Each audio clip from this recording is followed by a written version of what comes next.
Matius 1 ayat 23. Sesungguhnya anak darah itu siapa? Maria akan mengandung. Betul ya? Beda kitabnya. Kitab saya bahasa Korea. Sesungguhnya anak darah itu akan mengandung dan melahirkan seorang anak laki-laki. Jadi siapapun yang dengar ini, yang laki-laki biar laki-laki, yang perempuan biarlah perempuan, jangan tuker-tuker ya. Dan mereka akan menamakan apa? Dia Immanuel, yang berarti apa? Tuhan Elohim menyertai kita. Siapa yang percaya Tuhan Immanuel dalam hidupmu?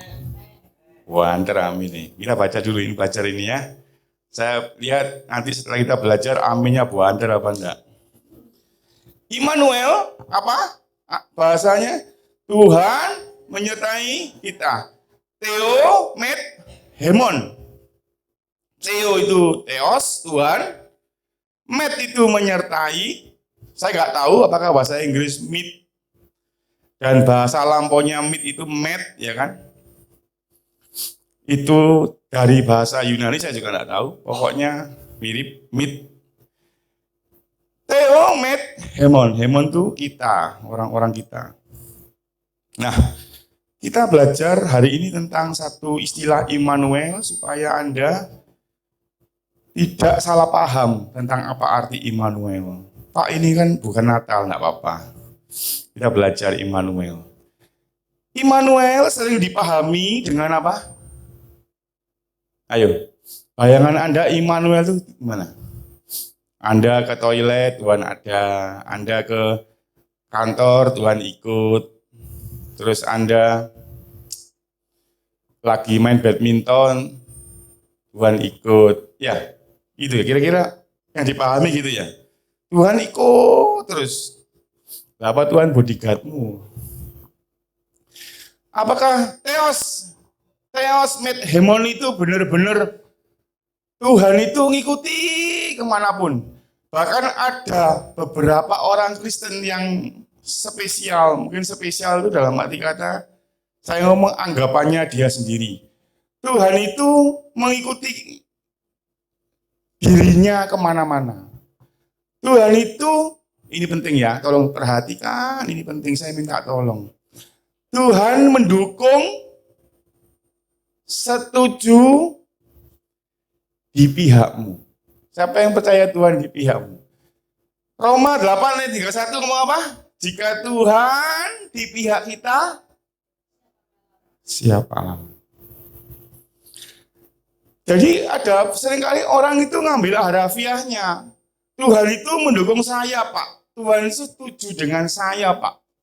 Tuhan itu di pihak kita, Pak. Apapun, Pak, yang kita lakukan. Benar tak? Apakah itu Immanuel? Kalau engkau jahat sama orang, masa Tuhan Immanuel bilang? Ya enggak, Pak. Loh, berarti kan Tuhan enggak selalu ada. Bingung apa bingung? Apa mau pulang? Tuhan itu Immanuel. Theos met hemon. Tuhan itu menyertai kita. Apapun yang kita lakukan, apa betul itu? Banyak orang juga ngomong Immanuel itu Tuhan melindungi kita meski kita dalam posisi yang salah. Kita itu kan bisa salah sih. Anda saya bisa, saya juga bisa, Pak Yusak bisa. Dia akan selalu memaklumi kita, bener dah. Papa, kayak ibu atau ayah yang anaknya main bola, mecahkan jendelanya tetangga. Di depan rumah saya itu ada anak kecil, sepedaan sembarang, bolanya masuk ke rumah. Aku diem, guyu aja diem aja. Jarno, papa, pecah itu kemana? Terus kira-kira kalau memecahkan jendela Anda, terus orang tuanya belain anaknya. Anak kecil aja kok dimarahi, kan enggak tahu. Apakah Anda berharap Tuhan seperti itu pada Anda? Kalau Anda dosa, Anda salah, tetap dibela Tuhan. Apakah itu Immanuel? Ayo coba dipikirkan. Kalau enggak, berarti kan dia enggak Immanuel, enggak selalu Immanuel. Apakah kalau Anda enggak benar, itu Tuhan tetap Immanuel? Ya enggak sih Pak, loh berarti kan dia enggak Immanuel. Matius 28 ayat 20 berkata apa? Aku akan menyertaimu sampai akhir. Terus kalau Anda salah, Anda dalam dosa, seperti kemarin disampaikan Pak Yusak, kalau roh Tuhan itu diambil dari Daud, apakah itu Immanuel? Bingung ya? Jadi, mari kita belajar apa sih Immanuel. Jangan sampai Anda salah paham. Saya pernah bicara sama siapa saya lupa. Dia itu mau beli baju online. Maaf ya, saya enggak. Saya bukan benar-benar saya enggak ada maksud menghina siapapun. Waktu itu, ini cuma cerita aja, dan ini pengetahuan saya, dan saya pernah khotbah juga, saya ngomong, cintailah Tuhan dengan hatimu, pikiranmu, bukan pikirannya tetanggamu. Ini salah satu cara saya mencintai Tuhan dan mengasihi sesama. Saya kalau belum ada berkatnya, saya lebih rela pakai baju yang enggak ada mereknya, daripada saya beli merek KW. Daripada saya beli merek palsu. Saya kasih tahu. Kalau Tuhan Immanuel menyertai, kira-kira kalau Anda, saya sebut satu merek ya, Adidas misalnya. Atau Anda merek Bata. Kalau Anda beli merek Bata, tapi yang versi palsunya, kalau semisal, ini cuma cara pemikiran saya aja. Kalau enggak setuju, enggak apa-apa. Ini bukan doktrin, ini cara saya mengasihi Tuhan. Jangan pakai pikiran saya, pakai pikiranmu sendiri. Cuma ini sharing aja. Saya tidak mendeskripsikan siapapun. Saya ngomongin sama orang itu, kalau yang punya Bata, kira-kira hamba Tuhan, rajin berpuluhan. Tuhannya yang bosnya Bata marah enggak kamu beli KW-nya Bata? Kamu bos. Orang itu seringkali menyalahgunakan Immanuel, kamu gini, apapun yang aku lakukan salah pun Tuhan menyertai aku. Hati-hati. Immanuel tidak seperti itu. Seringkali kita itu jadi orang Kristen yang merasa paling Kristen. Suatu saat ada seorang pegawai, bosnya Kristen, hamba Tuhan melayani Tuhan. Bayang no, penginjil, tapi bos juga. Tiba-tiba dia ngomong, kamu kalau keluar dari perusahaan saya, kamu tidak akan berhasil. Terus saya ngomong sama pegawainya itu, hei, bosmu itu merasa dirinya paling Kristen. Dia lupa, anak buahnya juga anak Tuhan. Kira-kira, kalau seorang karyawan Kristen keluar dari bos yang Kristen, kira-kira karyawan itu dihukum apa diberkati? Ya tentu. Kalau dia malas nggak diberkati, jadi nggak ada hubungannya. Immanuel itu Tuhan menyertai seorang demi seorang, pribadi demi pribadi. Jadi kita seringkali merasa paling Kristen, lupa bahwa ada juga orang Kristen. Bahkan saya pernah melihat sesama karyawan saling bersaing, sikut-sikutan, sama-sama Kristen. Dia merasa aku lebih Kristen dari dia, aku pasti dipromosi, kamu tidak. Padahal temennya yang Kristen itu juga habis dengar khotbah, kamu akan jadi kepala, gembala enggak doa gitu ya, tidak akan jadi ekor. Dua orang Kristen ini sama-sama kalau minggu dapat berkat, doa berkat itu. Kamu akan diberkati Tuhan, disertai Tuhan, kamu akan jadi kepala, akan jadi ekor. Kira-kira dua orang Kristen dalam satu perusahaan, siapa yang jadi kepala? Kan enggak boleh kepala dua.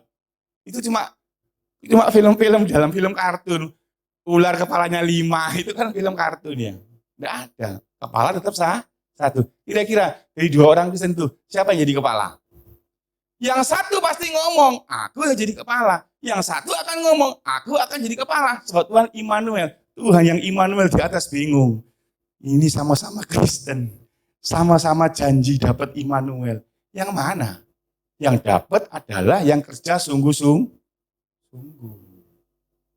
Karena Tuhan berkata gini, Kalau kamu tidak setia pada harta orang lain, itu Yesus yang ngomong loh. Bagaimana Tuhan itu memberikan hartamu sendiri. Kalau kamu kontrak rumah, tak acak-acak lah, bocor biar. Kalau engkau enggak setia pada hartamu sendiri, bagaimana Bapak itu, Tuhan itu mengaruniakan hartamu sendiri. Kalau engkau pinjam motor temanmu, kalau diisi bensin ini biar rusak biar, Bapak jatuh gak dikunci ya sudah. Kalau engkau enggak setia pada hartamu, bagaimana engkau dikasih motor sendiri sama Tuhan?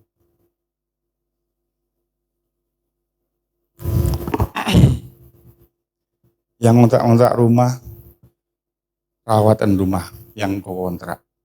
Saya percaya engkau akan sampai pintu yang namanya engkau punya sendiri. Percaya saya. Pak Jono itu berapa tahun kontrak rumah? Sekarang punya.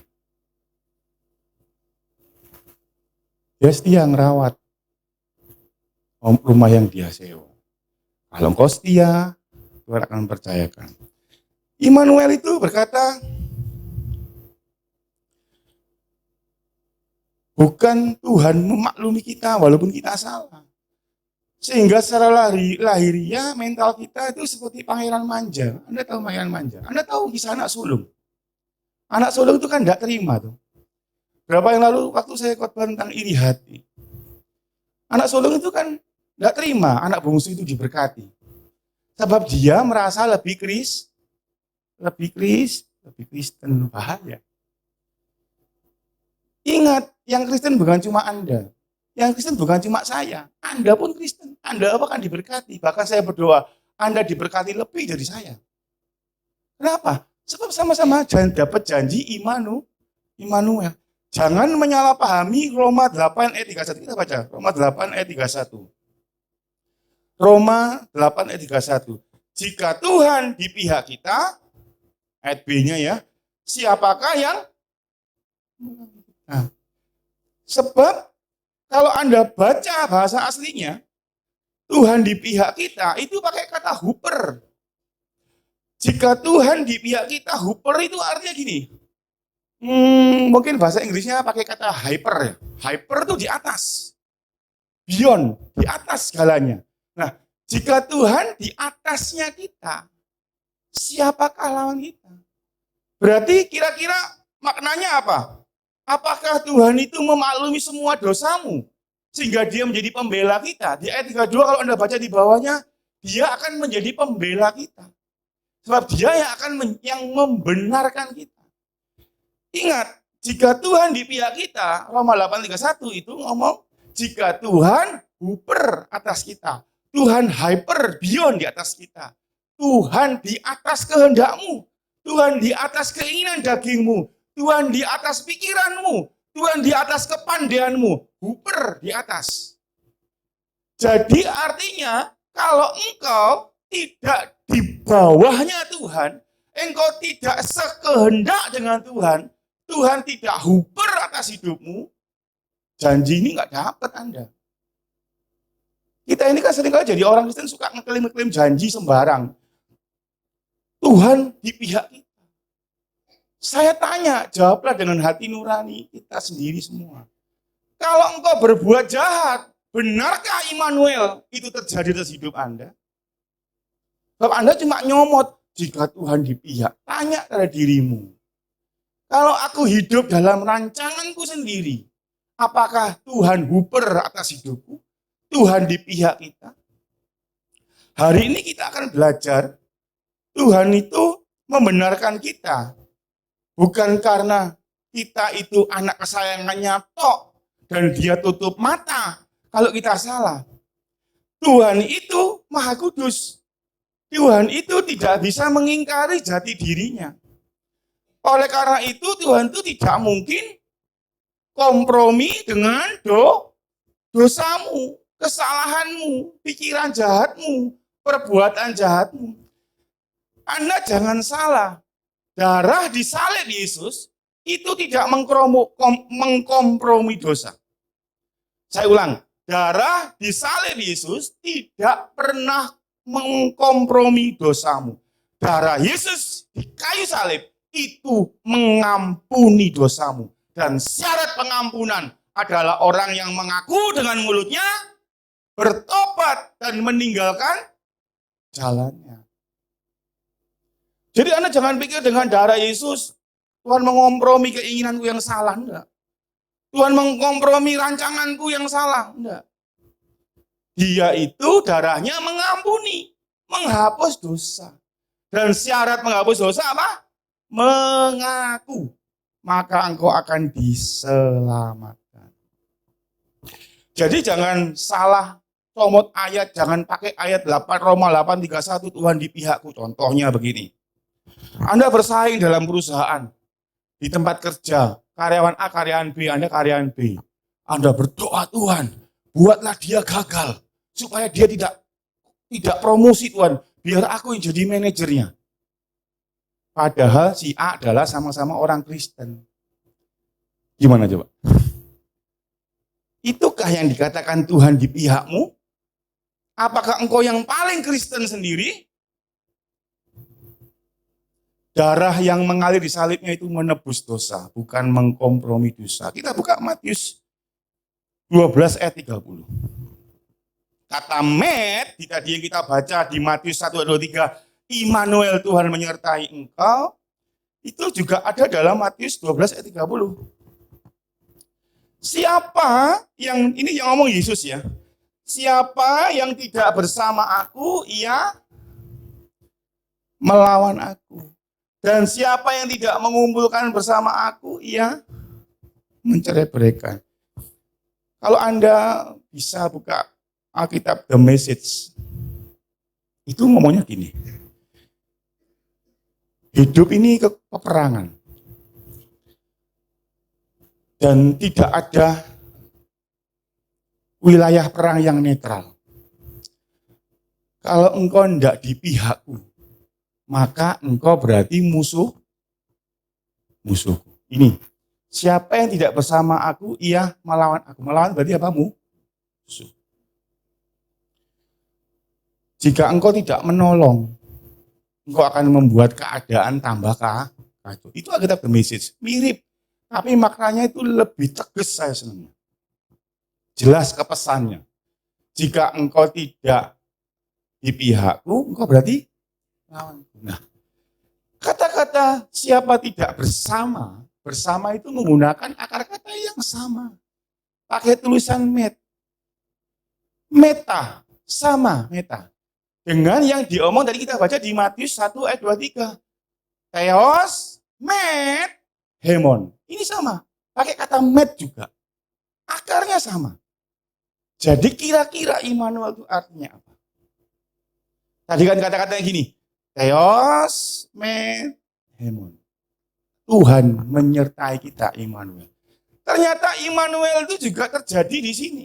Di Matius. Dikatakan apa? Siapa yang tidak bersama aku, di pihakku, bolokku, melakukan kehendakku, melakukan rancanganku, maka ia musuh. Jadi hati-hati. Jangan ngeklaim Immanuel. Tapi engkau tidak di pihaknya Tuhan. Hari ini kita belajar bahwa Immanuel itu ternyata bukan Tuhan. Misalnya ini Anda ya, saya ikut. Kemanapun Anda datang, saya ikut. Bukan, Immanuel bukan itu. Immanuel adalah saat engkau di pihaknya Tuhan. Kenapa engkau harus di pihaknya Tuhan? Supaya engkau bisa dibela Tuhan. Seperti dikatakan dalam Roma pasal 8. Dia adalah pembelamu. Setidaknya ada bagianmu yang melakukan kebenaran. Saudara, tidak ada orang kebal dosa. Orang itu bisa salah, mau sengaja, tidak sengaja. Tapi kalau engkau tidak hidup dalam dosa, engkau berusaha hidup benar. Kalau hidup benermu tidak sempurna, engkau sudah berusaha, baru akan terjadi. Tuhanlah jadi pembelamu. Tapi selama engkau tidak mengeraskan hati loh, Engkau tidak munafik seperti orang Farisi. Tahu kebenaran, bisa ngajar, tapi tidak melakukan.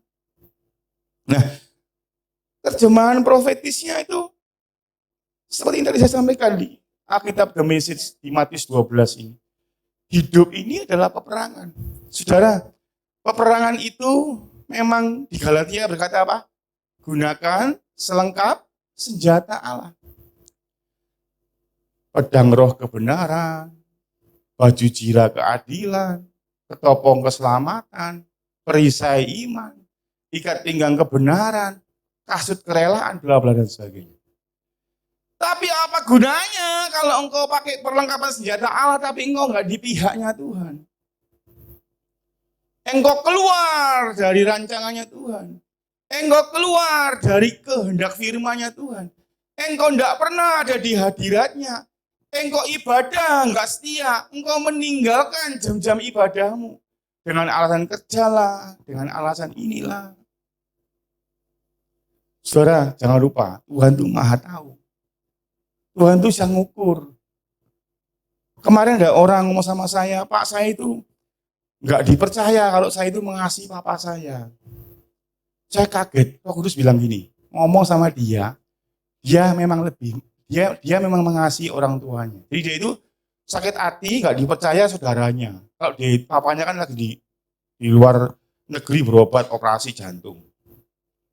Dia mau ke sana, terus keluarganya ngomong, alah kamu ini cuma pengen main ke sini aja, nggak benar-benar mengunjungi orang tuamu. Dia sakit hati, juga sama saya tak omongin. Saya nggak balas diem, saya tunggu Roh Kudus. Roh Kudus bilang gini, balasan gini. Roh Kudus itu, kalau Anda dekat itu, dia punya sedikit humoris. Dia itu dikatakan dia lemah lembut rendah hati. Orang rendah hati itu nggak kaku. Bilang gini, kamu memang benar mengasihi papamu, tapi kamu jauh lebih mengasihi dirimu sendiri. Dia langsung gak saya ngomong, cuma membalas like. Gitu. Saya jawab, karena itu Roh Kudus yang tahu isi hatimu. Jadi jangan coba-coba berdalih dari dia. Dia tahu isi hatimu. Nah, saudara, di pihaknya, ikuti rencananya, ikuti kebenaran, jangan ninggalkan hadiratnya. Dan itu membuat engkau di dalam peperangan itu engkau seperti yang dikatakan dalam Matius 12:30, engkau di pihak Tuhan. Mungkin engkau tidak benar-benar melawan Tuhan. Tapi saat engkau nggak ikuti firman-Nya, engkau lebih milih memelihara sakit hatimu daripada ngampuni orang. Engkau lebih memilih bersaing dengan temanmu di kantor untuk merebut jabatan daripada engkau mengalah. Daripada engkau mengasihi orang lain. Engkau sudah seperti melawan Tuhan. Saudara, dalam perang itu tidak ada netral.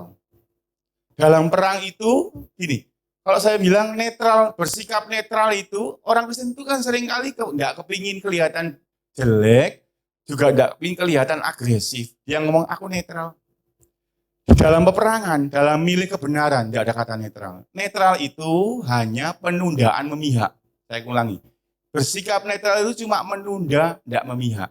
Lihat siapa yang paling menguntungkan. Di satu titik, engkau pasti akan memihak. Entah memihak dirimu sendiri atau memihak Tuhan. Nah, jadi Immanuel itu adalah saat engkau tegas. Seperti dikatakan dalam Matius 5 ayat 37, bisa buka. Matius 5 ayat 37. Jika iya, katakanlah iya. Jika tidak, katakan tidak. Di luar itu berasal dari si jahat. Netral itu tidak baik. Abu-abu itu tidak baik. Putih-putih, hitam-hitam. Iya, tidak. Dalam Immanuel, kalau Anda dan saya kepingin mengalami Immanuel, tegaslah engkau ada di pihaknya Tuhan. Jangan pakai kata apapun. Jadi Immanuel itu adalah kondisi di mana bukan Tuhan sekedar menyertai kita. Tidak peduli engkau melakukan apa, Tuhan nyertai membela engkau, enggak. Sebab di Matius 12:30 tadi kan sudah jelas ngomong. Jika engkau tidak di pihakku, bersama aku, engkau melawan aku. Bukan Immanuel itu bukan Tuhan mengikuti apapun maumu. Kalau salah tetap dibela Tuhan. Saudara, jangan lihat anak bungsu. Kalau Anda lihat anak bungsu, kenapa Tuhan dibela? Tuhan bela dia. Dia balik enggak? Dia kembali ke rumah. Saya tanya, kalau anak bungsu tidak ngambil langkah kembali ke rumah bapaknya, dibela enggak? Enggak. Coba baca teliti sekali, baca, enggak kasih PR ya, baca kisah anak bungsu di rumah. Bapaknya nyari kemana-mana apa nunggu di rumah? Nunggu. Tuhan ini menunggu Anda bertobat. Tuhan tuh nunggu Anda kembali ke Dia. Karena itulah Immanuel. Engkau kembali ke rumah Bapak. Saya omong ke semua orang yang sudah ada jemaat-jemaat kita yang dulu nggak diberkati. Lama ada ibadah, saya nggak sebut nama. Yang kau dengar hari ini. Lewat YouTube, lewat apapun. Balik. Kembali ke rumah Bapak. Supaya Immanuel terjadi. Immanuel itu terjadi bukan saat engkau hilang. Tapi saat engkau kembali ke rumah Bapak. Jadi saya kalau lihat orang-orang diberkati, terus setahun enggak ibadah, cuma muncul Natal aja. Bagaimana bisa Immanuel? Immanuel itu bukan sekedar engkau klaim langsung bisa engkau gitu aja. Enggak tahu kalau engkau enggak kok saya merasa. Saya merinding-merinding Pak. Saya disertai Tuhan. Tapi saya enggak pernah ibadah Pak. Setahun saya enggak ibadah. Tapi juga dulu Pak kerenyang-kerenyang Pak ibadah. Tahu saya siapa yang nyertai engkau. Enggak ngerti. Karena Immanuel itu Theos met hemon. Engkau di pihak Tuhan. Bukan secara fisik Tuhan nyertai engkau seperti bodyguard. Kemana-mana. Seperti satpam. Theos met hemon. Engkau di pihaknya Tuhan. Dan engkau jika enggak di pihaknya Tuhan, engkau melawan Tuhan. Engkau meninggalkan ibadah hadiratmu. Hadirat Tuhan, enggak pernah doa, enggak pernah baca firman, enggak pernah merenung setiap hari. Engkau meninggalkan hadirat Tuhan. Bukan Tuhan mendukung apapun perbuatanmu. Tapi Immanuel itu arti yang benar adalah justru kitalah yang bersama Tuhan. Kita berdiri di tempat Tuhan berdiri. Kita tidak meninggalkan Tuhan. Kita di sisinya Tuhan, di pihaknya Tuhan. Kita berjalan dalam Yeremia 29:11 dalam rancanganku.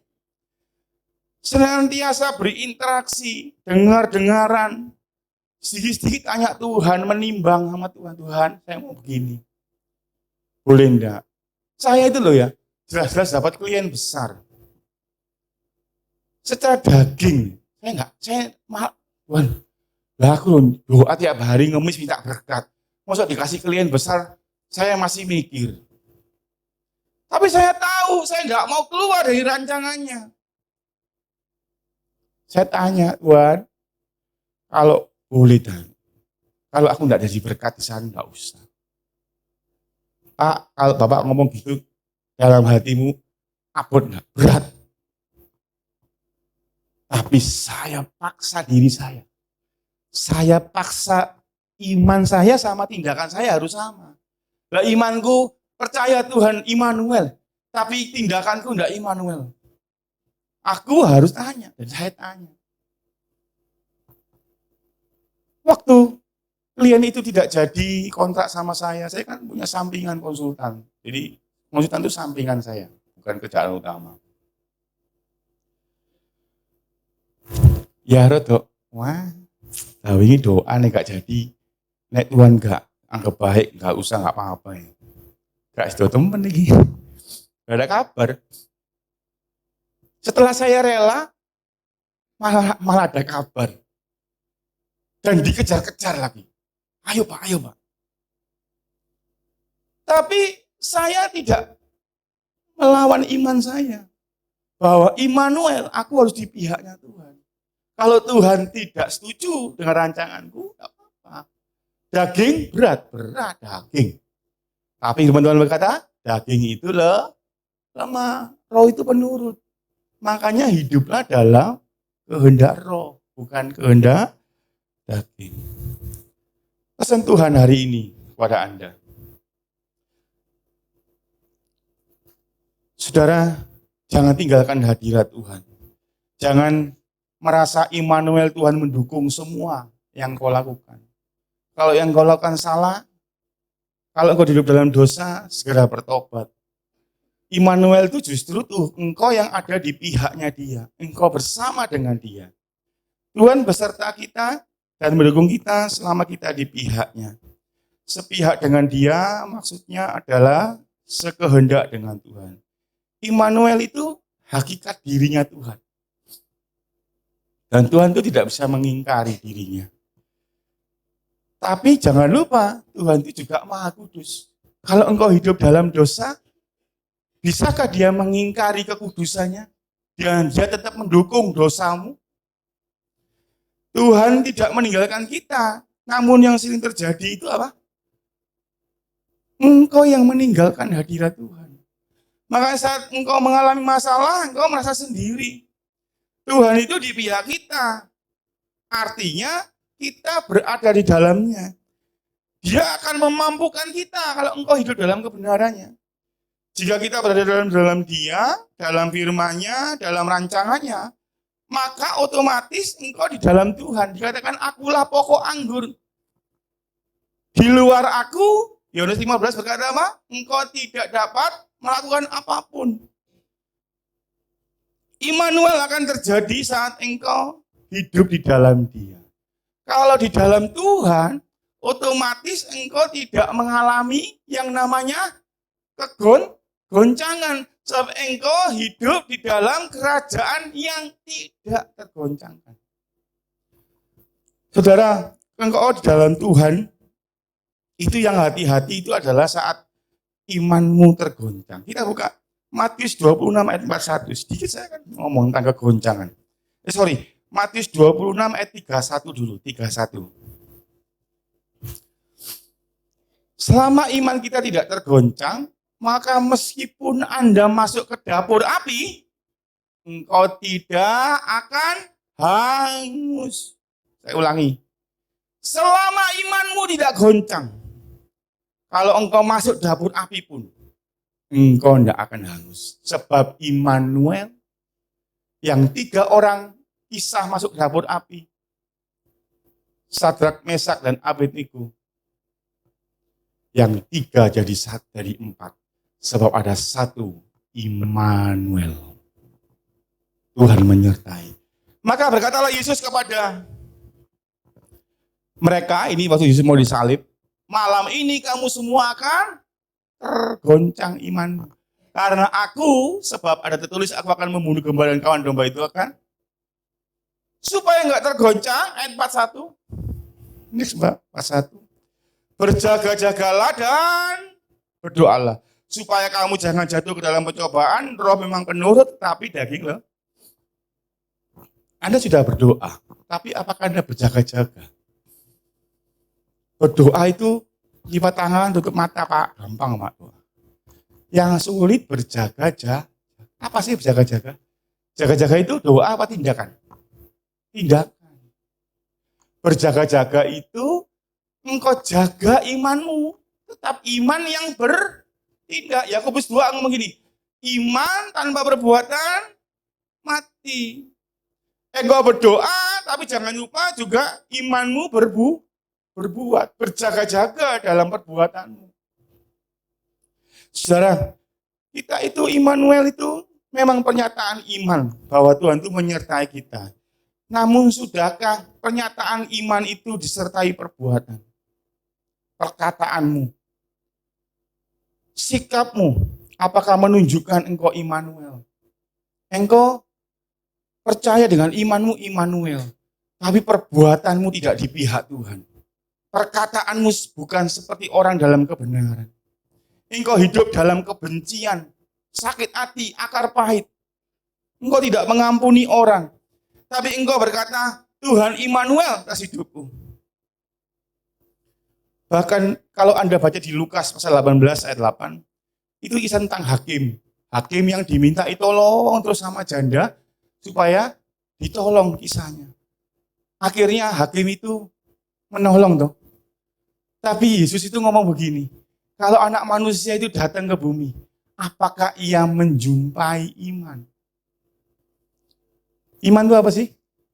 Percaya. Tapi iman percaya kalau nggak ada sertai perbuatan, Yakobus bilang apa? Mati. Makanya dia ngomong berjaga-jaga dan berdoa. Berjaga-jaga itu berjaga-jaga dengan imanmu, perbuatanmu, sikapmu. Saudara, kita ini September kemarin kita ini masuk tahun Ibrani baru. Namanya Pei Dalet.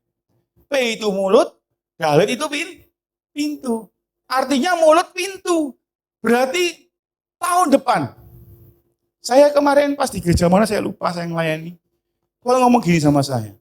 Orang-orang yang bilang sama jemaat di sini, orang-orang di tahun depan, itu sebelum saya sadar kalau tahun ini tahun Pei Dalet, akan mendapatkan janji-janji yang selama ini belum dapat dan itu dipercepat. Setelah saya masuk di tahun ini, kemarin 17 September kita masuk Pei Dalet 575. Tahun kita 5.784 itu tahun Israel ya. Itu Pei Dalet, kita bicara tentang mulut pintu. Artinya sebentar lagi kita buka pintu itu. Kita sudah di mulut pintu. Tapi apakah kita sepihak dengan Tuhan? Jangan sampai Anda tidak sepihak dengan Tuhan, yang kamu buka itu pintu kesengsaraan. Tapi kalau engkau sepihak dengan Tuhan, engkau bersama-sama dengan Dia, engkau Immanuel, yang engkau buka itu pintu janji-janji Tuhan. Saudara, jangan berseteru dengan Dia, jangan hidup dalam dosa, jangan keluar dari rancangannya, jangan jadi hamba mamon, jangan tidak bergaul dengannya. Jangan menjalani hidupmu dengan caramu sendiri. Jangan bersandar, firman Tuhan berkata, janganlah engkau bersandar pada pengertianmu sendiri. Jangan mempercayainya. Jangan tidak mempercayainya. Loh Pak, saya percaya Pak, loh. Percaya kok bersungut-sungut. Percaya kok khawatir. Percaya kok takut dengan masa depanmu. Jangan meninggalkan hadirat Tuhan. Jangan berhenti berdoa supaya imanmu tidak tergoncang. Supaya akhir zaman ini HG 2 ayat 7 berkata, sekali lagi aku akan menggoncangkan langit dan bumi. Supaya engkau dapat harta benda dari seberang bangsa pindah ke engkau. Engkau harus berjaga-jaga berdoa. Bagaimana engkau bisa dapat berkat? Bagaimana engkau dapat janji-janji Tuhan dalam hidupmu? Kalau imanmu goncang. Bagaimana imanmu enggak goncang kalau engkau berhenti berdoa? Engkau tinggalkan hadirat Tuhan. Engkau tidak berjaga-jaga. Saudara, bagaimana engkau melangkah, bagaimana engkau membuat keputusan, bagaimana engkau berpikir, itu menentukan apakah terjadi Immanuel atau tidak dalam hidupmu. Jangan takut dengan kegoncangan akhir zaman. Kalau engkau sudah yakin, engkau di pihak Tuhan. Sebab Immanuel, Tuhan menyertai engkau di pihakmu, dari pembelamu, membenarkan engkau. Yang membuat engkau tidak pantas dapat berkat, jadi pantas dapat berkat. Sebab Immanuel, Tuhan besertamu. Engkau mungkin tidak pantas dipulihkan, hidupmu berantakan, hidupmu penuh dengan dosa. Tapi kalau engkau minta ampun seperti anak bungsu, engkau kembali ke rumah Tuhan, engkau kembali sembahyang kayak dulu. Yang lama tidak puasa, ayo berpuasa. Jika engkau Immanuel, kembali ke kerajaan tidak tergoncangkan, maka engkau tidak akan ikut tergoncang meskipun dunia akan digoncang oleh Tuhan. Mari kita bangkit berdiri. Pastikan diri Anda tetap di dalam Tuhan. Berdoalah, tapi jangan lupa berjaga-jaga. Berbuahlah. Saudara, kalau engkau mengalami ujian iman, bukan karena kesalahanmu sendiri ya, tapi engkau mengalami ujian iman, percayalah, setidaknya itu tandanya Tuhan sedang menguji. Yang namanya menguji, kalau saya guru, saya membuat ujian, saya ada di dalam kelas itu atau tidak? Kalau guru yang menguji, pasti ada di dalam kelas itu. Setidaknya kalau hari-hari ini kau mengalami ujian iman, itu tandanya Tuhan masih Immanuel ada di dalam ujian itu. Sebab Ayub berkata, justru dalam badai aku melihat Yehova. Anda baca Ayub pasal 40 sampai 42. Aku dalam badai, Tuhan turun menampakkan dirinya. Jika hari-hari ini engkau Immanuel, ujian sakit penyakit, ujian ekonomi, hubungan rumah tangga yang buruk, itu Tuhan sedang Immanuel atas hidupmu. Aku berdoa, Tuhan, kita tutup mata.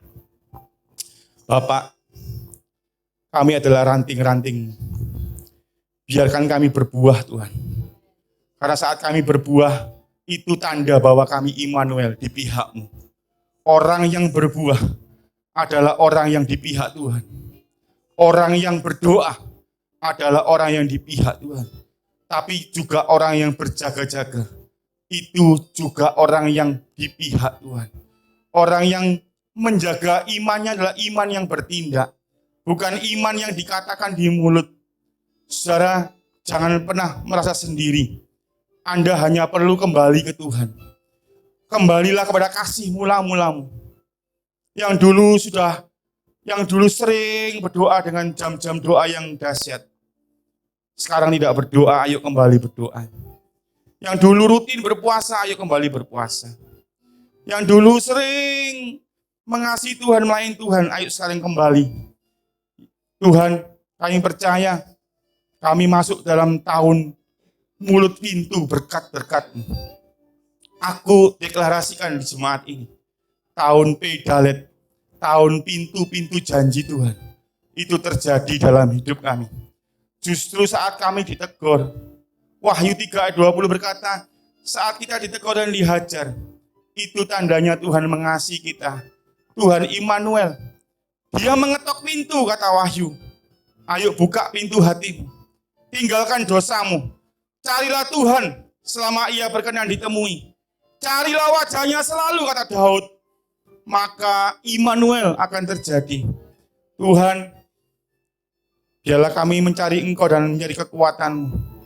Ajar kami untuk Tuhan berada dalam pihak-Mu.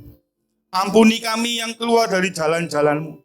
Ampuni kami yang lebih memelihara kepahitan sakit hati kami. Kami lebih memilih suka memelihara rasa benci kami pada orang. Hari ini kami lepaskan di dalam nama Yesus. Kami mau pindah Tuhan dari pihak setan, dari pihak Mamon ke pihak-Mu. Kami tidak mau jadi hamba uang lagi.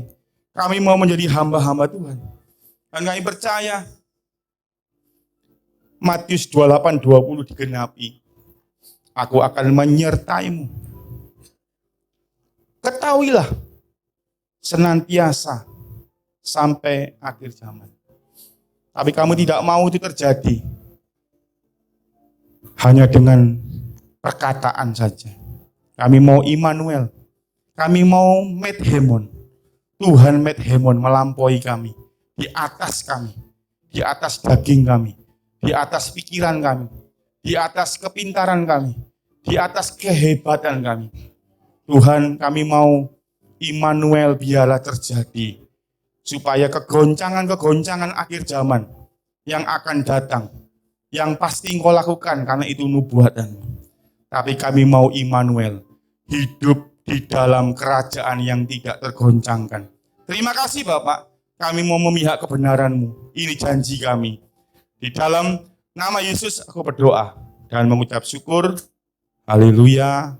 Yang percaya katakan amin.